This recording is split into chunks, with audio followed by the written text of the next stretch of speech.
Assalamualaikum warahmatullahi wabarakatuh. Hello students, how are you today? I hope you are fine and healthy. Halo anak-anakku kelas 5. Hari ini belajar bersama Ustazah Alinda. Nah, materi yang akan kalian pelajari pada hari pertama kali ini adalah tema 1, subtema 1, pembelajaran pertama dan kedua. Sebelum Ustazah lanjutkan, silakan disiapkan alat tulisnya ya. Silakan nanti dicatat. Pada pertemuan kali ini, Ustazah akan menyampaikan materi mengenai ide pokok, organ gerak hewan, serta gambar ilustrasi. Baik anak-anak, silakan disimak baik-baik ya.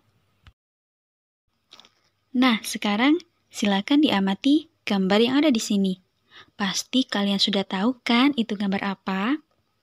Ya, betul sekali. Itu adalah kelinci. Kelinci bisa melompat dan berlari dengan lincah. Mengapa bisa demikian ya anak-anak? Ya, karena kelinci didukung oleh organ-organ geraknya. Nah, pada dasarnya, organ gerak pada kelinci serta hewan-hewan lainnya hampir sama dengan organ gerak manusia. Agar lebih mengenal organ gerak pada manusia dan hewan, sekarang mari kita membaca. Di sini ada bacaan yang terdiri dari 5 paragraf. Silakan disimak ya anak-anak. Paragraf pertama. Salah satu ciri dari makhluk hidup adalah bergerak. Secara umum, gerak dapat diartikan berpindah tempat atau perubahan posisi sebagian atau seluruh bagian dari tubuh. Makhluk hidup akan bergerak apabila ada rangsangan yang mengenai sebagian atau seluruh bagian tubuhnya. Paragraf kedua. Gerak pada manusia dan hewan menggunakan organ gerak yang tersusun dalam sistem gerak. Organ gerak berguna untuk berjalan, berlari, melompat, meloncat, memegang, menggali, memanjat, berenang, dan sebagainya. Paragraf ketiga. Organ gerak pada hewan dan manusia memiliki kesamaan.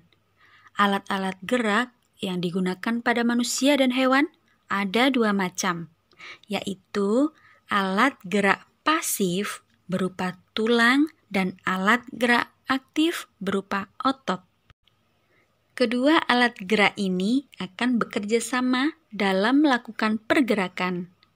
Kerjasama antara kedua alat gerak tersebut membentuk suatu sistem yang disebut sistem gerak. Paragraf keempat. Tulang disebut alat gerak pasif karena tulang tidak dapat bergerak dengan sendirinya tanpa adanya alat gerak aktif yang mempengaruhi tulang. Maka, tulang-tulang pada manusia dan hewan akan diam dan tidak dapat membentuk alat pergerakan yang sesungguhnya.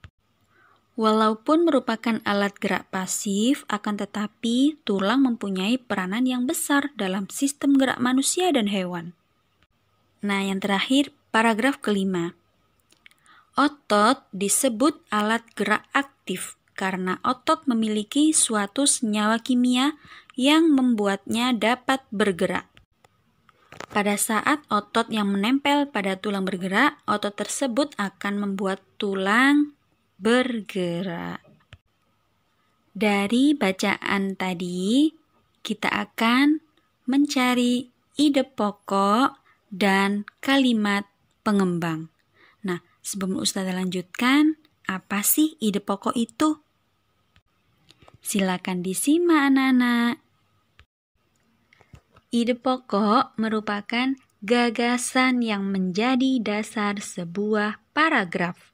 Sedangkan kalimat pengembang merupakan kalimat yang menjelaskan dari ide pokok. Ini ya contohnya, yang bergaris biru merupakan ide pokok, sedangkan yang bergaris hijau merupakan kalimat pengembang. Baik anak-anak, selanjutnya alat gerak hewan dan fungsinya. Alat gerak hewan disesuaikan dengan aktivitas dan tempat hidupnya. Sebagai contoh, ikan. Ikan memiliki alat gerak, sirip, dan ekor. Fungsinya untuk berenang. Selanjutnya, amfibi. Contoh dari amfibi adalah katak. Katak bergerak dengan kaki. Fungsinya untuk melompat dan berenang. Kemudian ada reptilia. Contohnya ada buaya, ular, penyu, dan masih banyak lagi. Alat gerak buaya adalah kaki. Fungsinya untuk merayap. Alat gerak ular adalah otot perut. Fungsinya untuk melata. Dan alat gerak penyu adalah kaki duyung.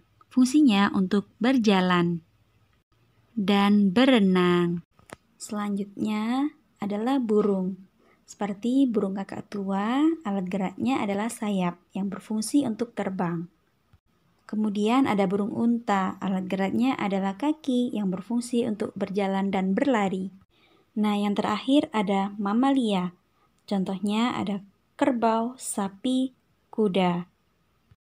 Alat geraknya menggunakan kaki yang berfungsi untuk berjalan, berlari, melompat. Sedangkan hewan mamalia seperti paus dan lumba-lumba, alat geraknya adalah sirip yang berfungsi untuk berenang. Materi yang terakhir mengenai gambar cerita. Gambar cerita adalah sebuah gambar atau urutan gambar yang saling berhubungan satu dengan lainnya, sehingga membentuk sebuah cerita. Contoh gambar cerita adalah gambar ilustrasi. Gambar ilustrasi merupakan gambar yang mendukung isi sebuah bacaan atau teks. Nah, di bawah ini merupakan contoh dari gambar cerita. Berikut langkah-langkah membuat gambar ilustrasi. Yang pertama adalah menentukan gagasan. Yang kedua, membuat sketsa. Dan yang ketiga adalah pewarnaan. Baik anak-anak, sampai di sini dulu materi yang Ustazah sampaikan ya.